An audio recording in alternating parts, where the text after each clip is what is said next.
Halo Wir, kali ini kita lanjut lagi bahas Isura.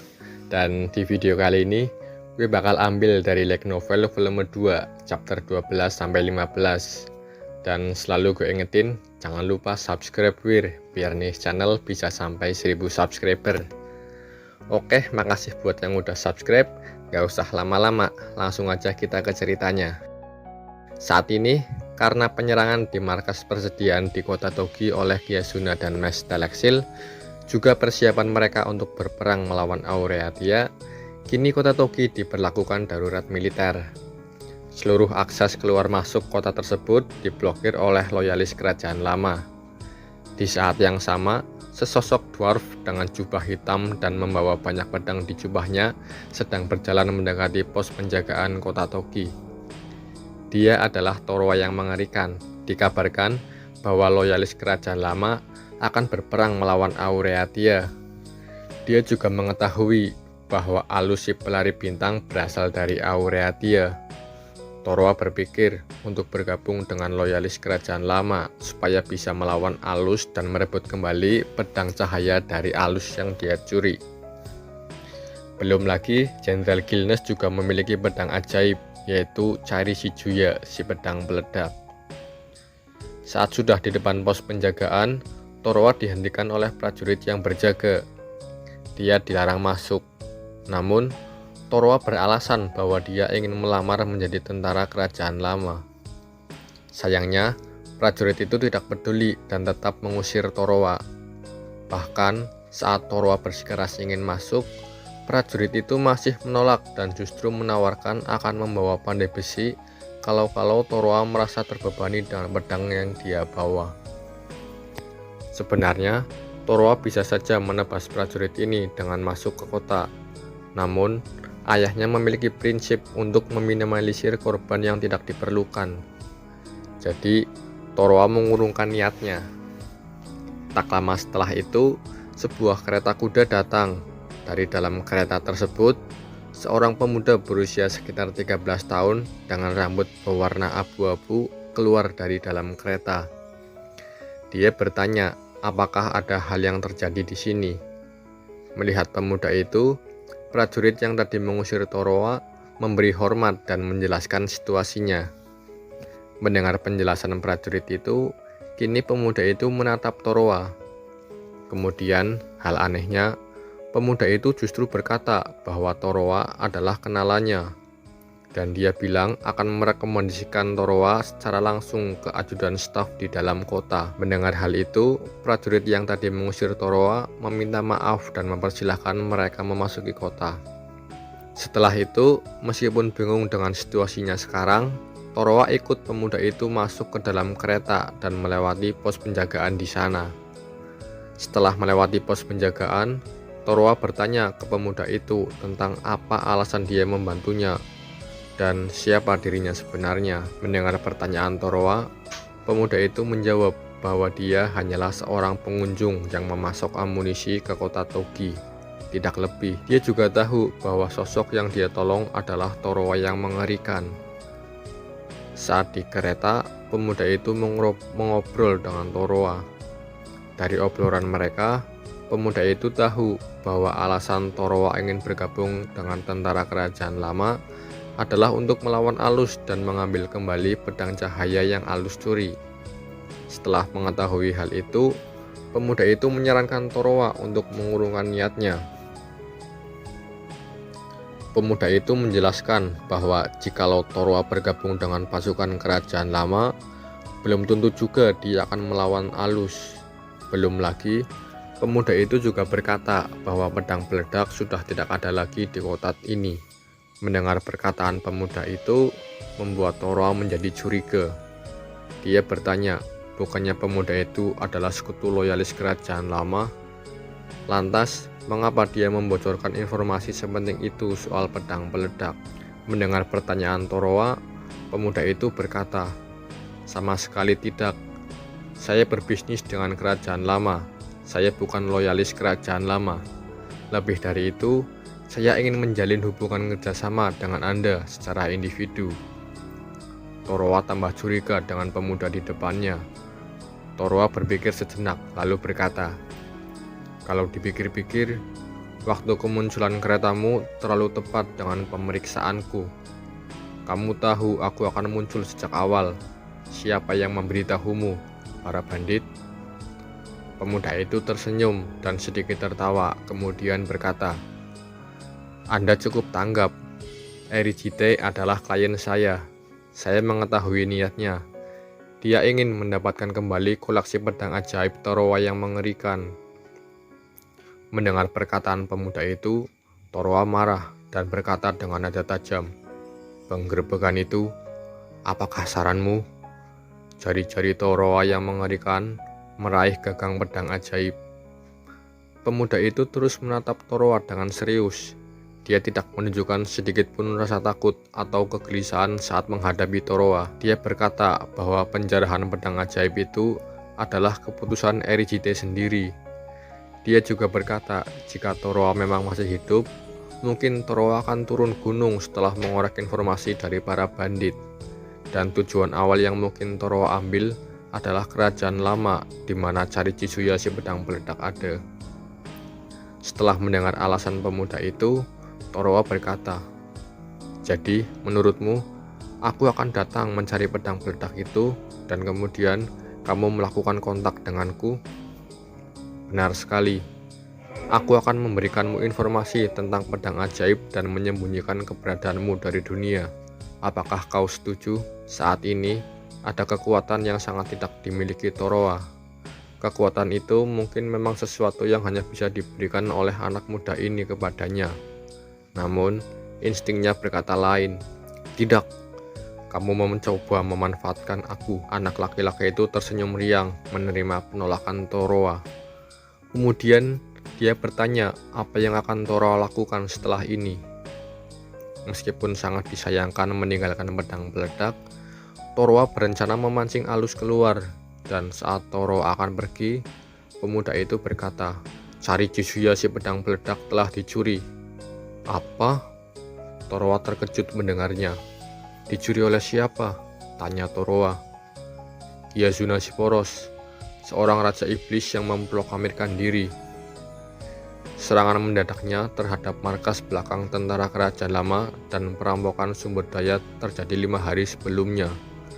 Meskipun kebenaran di balik penyerangan itu hanya terbatas pada segelintir orang saja, bahkan di antara para loyalis kerajaan lama sendiri, insiden yang satu ini telah menyebabkan kerusakan yang sangat besar. Jika perlu, saya bisa memberitahu Anda kemana tujuan dia. Juga, saya yakin Anda akan mendapat kesempatan untuk melawan Alus si pelari bintang, sebuah tempat di mana tidak ada seorang pun yang akan campur tangan, tidak ada rasa takut untuk melibatkan orang lain, sebuah tahap di mana kalian bisa bertarung satu lawan satu. Torowa baru saja bertemu dengan anak muda ini. Namun, dalam percakapan singkat mereka, dia telah mengetahui sendiri semua informasi yang dimiliki Torowa. Dan tanpa mendesak lebih lanjut tentang apapun yang tidak ingin dibicarakan oleh Torowa, dia mencoba menawarinya sesuatu yang dia yang selalu perjuangkan sendirian tak punya. Seorang pria yang kesannya berubah-ubah, tampak sebagai lawan yang berbahaya, sekaligus pendukung yang baik hati. "Kenapa melakukan semua ini untukku? Aku tidak akan menjadi sekutumu. Kamu tidak akan mendapatkan apapun dengan melakukan upaya sejauh ini untuk membantuku." Itu pertanyaan yang bagus. Kurasa aku sangat kecanduan dengan pekerjaanku. Anak berambut abu-abu itu menyeringai geli. Berpindah di wilayah selatan Aureatia, tepatnya di pos perdagangan Gumana.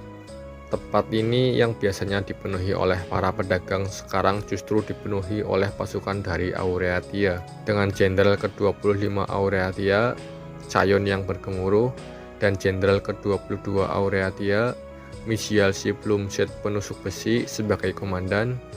Mereka mengintai dan mengawasi alur pergerakan badai partikel di sana. Menurut perkiraan, badai partikel akan sampai di Gumana setelah 2 hari. Kemudian akan melewati Shin River State dan pegunungan yang kemudian sampai di Aureatia. Alasan pasukan Aureatia dikirimkan ke Gumana selain untuk mengawasi badai partikel Hal ini juga untuk mempercepat evakuasi para pedagang keliling yang ada di Kumana. Di sisi lain, di dalam pasukan Aureatia yang berjaga di Kumana, Kuro yang berhati-hati dan Junei si penjelajah juga ada di sana. Dia adalah kartu truf milik Aureatia yang digunakan untuk mengamati badai partikel yang akan datang. Namun, dengan bakat kewaskitaannya yang melemah, sekarang Kuro harus berjuang keras dalam memproses informasi yang dia dapatkan. Meskipun bakatnya sudah melemah dengan adanya Junei di sisinya yang selalu mendukungnya, Kuro terus berjuang untuk mempertahankan hidupnya dan hidup homunculus yang selalu ada di sisinya. 5 hari sebelumnya, tim survei yang beranggotakan 4 orang pergi ke lokasi di mana badai partikel sudah melewati tempat itu.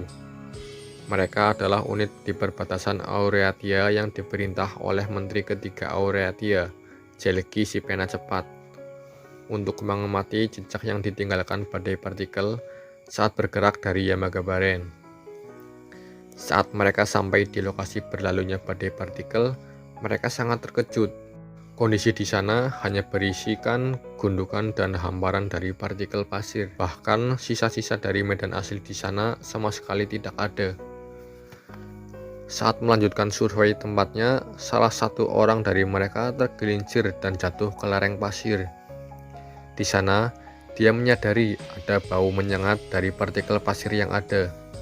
Setelah mengambil segenggam pasir dan mengamatinya, rupanya dia menyadari bahwa makhluk hidup yang dilewati badai partikel, mau itu hewan, tumbuhan, atau apapun itu, terkoyak dan ditumbuk hingga hancur ke tulang-tulangnya. Benda di sekitar seperti cairan dan tanah juga ikut tercampur menjadi satu, sehingga mudah bagi mikroba untuk berkembang biak. Kemudian, salah seorang dari mereka juga menyadari hal lain. Dia mengajak para surveyor yang lain untuk mundur dan kembali. Dia juga merasa bahwa Aureatia mungkin tidak akan bisa menahan badai partikel ini. Hal itu dikarenakan dia melihat ke arah Cakrawala. Dia adalah surveyor dari kota yang terdekat. Mereka sudah berpatroli ratusan kali di sekitar sini sebelumnya. Dia mengingat bahwa dulu ada beberapa bukit di arah Cakrawala tersebut. Namun, kini semua bukit itu telah menghilang hingga tak ada yang tersisa. Kembali ke masa kini, di sebuah jalan yang kanan kirinya terdapat tebing curam. Kiazuna dan Mestelexil sedang mengendarai sebuah kereta besi bernama Chariot di sana. Tujuan Kiazuna pergi ke sini adalah untuk menghadang badai partikel yang sedang menuju Aureatia. Dikendarai oleh Kiazuna, di belakangnya terdapat Mestelexil yang menumpang sambil memegang erat pedang yang mereka rampok dari markas para loyalis kerajaan lama. Nama pedang itu adalah Cari Jisuya, si pedang peledak. Di dalam kargo juga terdapat beberapa benda dan alat ajaib hasil rampokan mereka yang bagus untuk membuat golem. Saat di perjalanan mereka berkendara sambil mengobrol tentang hasil rampasan mereka saat menyerang markas kerajaan lama, tak lama kemudian Mestelexil merasakan sesuatu. Dia merasakan bahwa badai partikel sudah dekat. Mendengar itu, Kiazuna jadi bersemangat. Kiazuna sangat membenci badai partikel. Hal itu dikarenakan dulu Kiazuna memiliki negaranya sendiri. Di antara Yamagabaren, di seberang Itaaki, sebuah negara para golem. Saat itu, banyak golem yang hidup di sana, bahkan sampai ribuan. Namun, negara itu dihancurkan dan bahkan para golem yang tinggal di sana dibunuh oleh badai partikel. Saat sebuah negara kecil berubah menjadi kuat, badai partikel itu akan keluar untuk menghancurkannya. Kini, setelah negaranya hancur, reruntuhan kotanya dihuni oleh para pelajar dan kita kenal dengan nama Kota Labirinagan, sebuah kota tempat Yuno si Cakar Jauh tinggal. Namun sekarang kota itu sudah hancur. Permusuhan sejati Kiazuna si poros diperuntukkan bagi siapa saja yang menyakiti anak-anaknya. Karena itulah dia sangat membenci badai partikel. Chariot golem yang dikendarainya keluar ke area terbuka di jurang, tempat yang nyaman untuk menunggu kedatangan badai partikel. Namun, ada sesuatu di depan, sesosok pria dengan jubah hitam dengan membawa sangat banyak pedang. Kiasuna heran, kenapa masih ada orang di tempat yang akan dilalui badai partikel. Di belakangnya, Mas Celestial justru senang melihat sosok yang membawa banyak pedang itu. Kiasuna menyipitkan matanya untuk mencoba melihat sosok itu dengan lebih baik.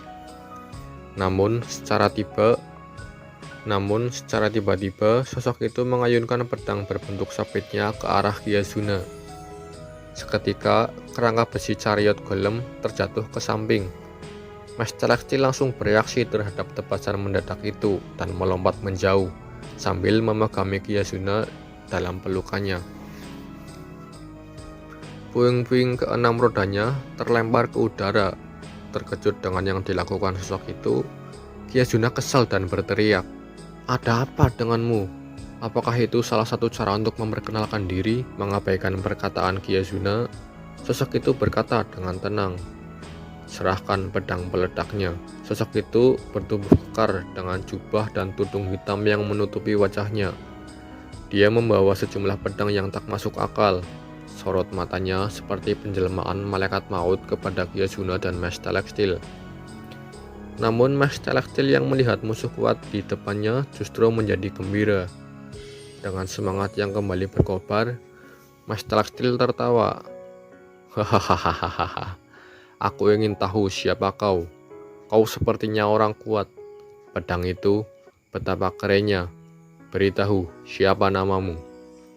Menanggapi pertanyaan Mas Celestial, Torowa menjawab, Torowa yang mengerikan. Di atas tebing, jauh dari tempat konfrontasi Torowa dan Mas Celestial, ada seseorang yang mengamati situasi tanpa terdeteksi oleh salah satu pihak. Itu adalah Kuro yang berhati-hati. Dia menceritakan informasi melalui radio ke markas besar di pos perdagangan Gumana. Kuro melihat bahwa Torowa sedang memprovokasi Kiasuna dan golem buatannya. Namun, Kuro tahu bahwa Torowa sudah dibunuh oleh Alus. Dengan semua fakta yang ada, Kuro menyimpulkan kalau orang yang melawan Kiasuna dan golemnya adalah seorang penipu atau peniru dari Torowa. Dia berpikir mungkin seseorang mengambil pedang ajaibnya secara kebetulan. Kembali ke sisi Mas Celestial dan Torowa, dari punggung Mas Celestial terbentuk pendorong jet yang aktif dan menghembaskan Mas Celestial dengan kecepatan suara menuju Torowa. Torowa juga berlari dan melesat menghampiri Mas Celestial. Saat mereka sudah berhadapan, rupanya mereka saling menghindari serangan masing-masing. Dan saat Mas Celestial sudah melewati jangkauan pedang Torowa, dia memutar tangannya ke belakang. Dengan tangan yang sudah berubah menjadi senjata api, Mas Celestial berencana menembak Torowa. Namun, hal itu sudah diperkirakan Torowa. Saat Mas Celestial akan menembak, ternyata Torowa sudah berbalik terlebih dahulu dan melemparkan pedang ajaibnya dan mengincar senapan di tangan Mas Celestial. Setelah melukai tangan Mas Celestial, Torowa menarik kawat besi dan seketika pedang yang dia lemparkan langsung kembali ke tangannya. Pedang itu bernama Vajgir, si pedang Frost Venom, sebuah pedang yang dapat mengikis apapun yang terkena tebasannya melalui kristal-kristal es kecil dari luka pada tebasannya. Kiasuna si poros di area yang sedikit jauh dari pertempuran sedang memeriksa pergerakan chariot golem dan rodanya yang baru diperbaiki. Bagian yang rusak segera diperbaiki dengan seni kerajinan miliknya. Sekarang dia sudah melakukannya. "Ini benar-benar membuatku kesal," kata Kiasuna sambil mendejakkan lidahnya. Pertarungan antar kedua syura terus berkecamuk. Mas Celestial jelas lebih unggul dalam hal kekuatan fisik dan kecepatan. Namun, dalam hal teknik bertarung dan fleksibilitas, Torowa adalah petarung yang jauh lebih unggul. "Mas Celestial, kristalnya, pedang ajaib itu akan membuatmu terkorosi," teriak Kiasuna. Merespon teriakan Kiasuna, Mas Celestial melihat lengannya. Apa? Lenganku? Lengan saya?" teriak Mas Celestial karena terkejut. Kini, lengan kiri Mas Celestial terinfeksi kristal dan terus merambat ke tubuhnya. Dengan cepat, Mestelextil menembakkan sinar api untuk memotong tangan kirinya, dan lengan kirinya kini jatuh ke tanah. Tak berhenti di sana, Toroa melanjutkan serangannya. Aku tak berhenti hanya pada lenganmu. Aku akan mengambil nyawamu juga. Melesat dan melakukan serangkaian tebasan, Toroa menyerang Mestelextil dengan rangkaian tebasan. Mestelextil berusaha menghindarinya. Namun, anehnya, tiap tebasan yang dilancarkan Toroa hanya menggores satu titik. Itu adalah lokasi dari hati Mestelextil, atau biasa disebut inti tubuh. Setelah berbagai macam tebasan dilakukan, kini Toroa menusukkan ketel si pedang ilahi ke inti Mestelextil. Menembus armor dari Mestelextil, pedang itu tepat menembus inti dari Mestelextil. Mengira sudah membunuh Mestelextil, dalam jeda singkat, Toroa sedikit lengah saat tubuhnya telah tertusuk pedang ilahi. Tangan kanan Mestelextil berubah menjadi senjata api dan menembak ke arah Toroa. Dengan terkejut, Toroa mundur dan menarik pedang ilahinya. Aku belum kalah, kata Mestelextil sambil berusaha untuk tetap berdiri. Apakah aku meleset? Lalu, di manakah inti dari golem itu? Pikir Toroa yang terkejut melihat Mestelextil masih hidup. Aku tidak peduli. Aku akan memotong seluruh tubuhmu sampai kamu menyerahkan pedang peledaknya. Anak siapa kamu, Toroa? Apa? Toroa tidak paham dengan pertanyaan golem itu. Saya Mestelextil. Aku telah melawan banyak jenis konstruksi. Toroa juga dibuat oleh ibumu kan? Kamu benar-benar kuat. Tidak peduli dengan yang dikatakan golem itu, Toroa menjawab, aku Toroa yang mengerikan. Serahkan pedang peledaknya. Seketika, Toroa kembali menyerang ke depan. Dia berencana menyerang ke sisi kiri Mestelextil yang sudah tidak memiliki lengan. Dia berencana untuk mengkristalisasi tubuh golem itu secara langsung.